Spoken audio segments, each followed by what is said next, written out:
Et voilà, c'est tout ce qu'on demandait, c'est tout ce qu'on te demandait. Ancelotti met Lucas Vazquez sur le banc, surtout lorsqu'il s'agit des grands rendez-vous.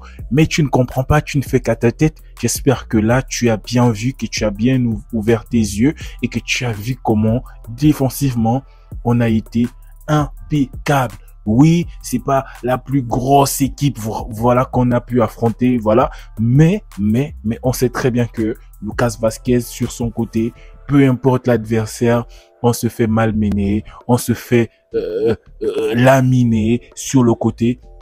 Et là, la connexion Asensio et Vazquez, et je vais dire, et Valverde sur le côté, c'était tout simplement impeccable. Les deux arrivaient à bien s'entendre, arrivaient à être solides, des tacles. Vraiment, tu sens que lorsque Valverde est là, tu as l'impression qu'il dégage la peur aux attaquants. Et c'est ce genre de joueur qu'on veut.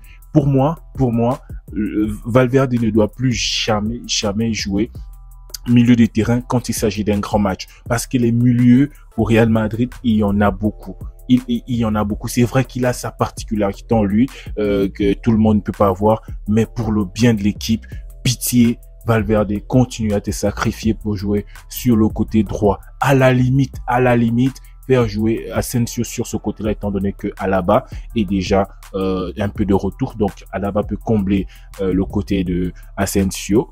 Comme ça, Asensio va sur le côté droit. Et comme ça, on fait jouer Valverde milieu de terrain. Mais s'il vous plaît, plus de Vazquez comme latéral droit, surtout dans des matchs importants en Ligue des Champions. Et on a vu que ça a payé cash. Il n'y a rien à dire, hein, le Real fait son match. C'est vrai, la première mi-temps, on était un peu comme d'habitude, on est habitué. Le Real Madrid, la première mi-temps laisse toujours à désirer. Ils ont du mal à rentrer dans le match. Ils ont tendance à regarder d'abord l'adversaire jouer pour voir ce qu'ils sont capables de faire. Et on a parfois l'impression que le Real est dépassé par les événements. Mais non, ce sont eux qui maintiennent le rythme et qui voient juste le niveau de l'adversaire. Et on a vu que une fois le Real a mis le premier but, parce que c'était le plus difficile, à Salzbourg, le match a complètement changé. Pourquoi? Parce que l'équipe de Salzbourg jouait très bien alignée défensivement. Ils ne mettaient pas le but, mais ils avaient vraiment un positionnement qui gênait beaucoup le Real. Et c'est parti d'une action, voilà, des 4 fantastiques, parce que ce qui est incroyable, c'est que sur le but, les 4 ont marqué, les 4 ont touché la balle avant que Rodrigo ne termine. C'est Kylian Mbappé qui prend le ballon, il donne à Vinicius fait un centre, Bellingham touche la balle, c'est-à-dire ralentit le centre, et Rodrigo qui met ça à l'intérieur. Et franchement, j'ai aimé le but parce que on sait que depuis un moment, c'est pas facile de voir les 4 bien combinés, tout ça. Et il y a eu même des petites séquences comme ça dans le match où chacun voulait essayer de faire solo et tout. Mais heureusement que c'était pas face à une grande équipe. Je pense que si on jouait comme ça face à une grande équipe, on allait avoir beaucoup plus de difficultés. Je pense que c'est l'aspect où le Real doit énormément s'améliorer. C'est vraiment de jouer collectif et d'arrêter de vouloir à tout prix jouer la star et tout, vouloir prendre les devants et tout seul. Voilà. Et donc après ce premier but de Rodrigo, il a enchaîné par un deuxième but magnifique d'une belle passe de Bellingham. Voilà, encore une fois. Et le but de Rodrigo est tout simplement magnifique, et c'est à l'honneur de tout ce qu'il est en train de montrer depuis un bon moment, où il enchaîne des matchs, et chaque match il marque vraiment. Il est en forme en ce moment, et ça nous fait du bien de voir Rodrigo à ce niveau-là. Ça fait énormément du bien. Voilà, Kylian Mbappé, bon, il a marqué son but, hein, et un but de neuf, hein, de véritable neuf.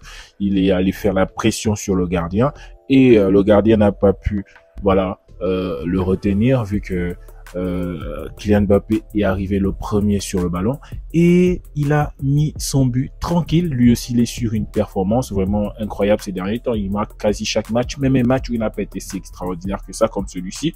Il vient, il plante son petit but tranquille. Vinicius, voilà, il fait un très bon match, surtout la deuxième mi-temps. Première mi-temps, bon, c'était difficile. Il voulait faire ses trucs comme on connaît. Il voulait se fâcher avec l'arbitrage et tout.